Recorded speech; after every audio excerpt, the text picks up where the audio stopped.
Hi, I'm Randy Jeffers, and I heard a great story of a serviceman who had come back from the war, and he'd gone to this hospital, and the nurse took him by the hand and took him down the hall and took him into the room of an older man, and said to the old man, who was in bed there, he said, "Your son is here," and she had to repeat this many, many times because he was before his eyes would open up, and he was heavily sedated and had severe pain from his heart attack, and he could only just dimly see the young uniformed Marine standing outside the oxygen tent that was around him.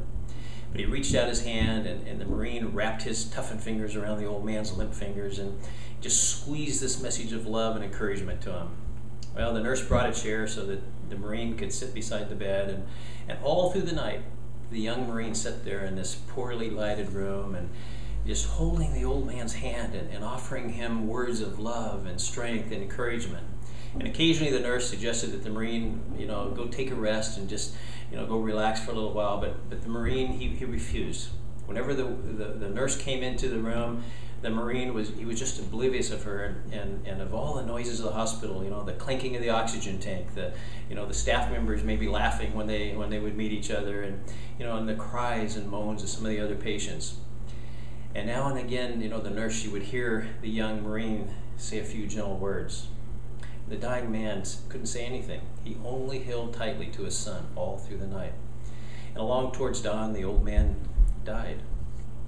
Well, the Marine released the lifeless hand he'd been holding for so long, and he went to get the nurse and tell her.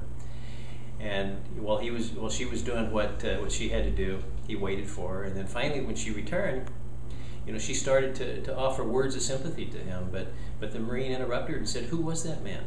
And the nurse was startled. She said, he was your father." And he said, "No, he wasn't. I never saw him before in my life." "Then why didn't you say something when I took you to him?" she said.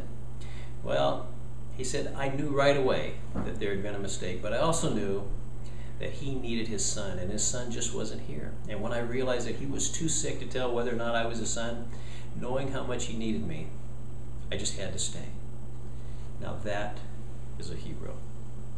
Here's to your absolutely incredible success.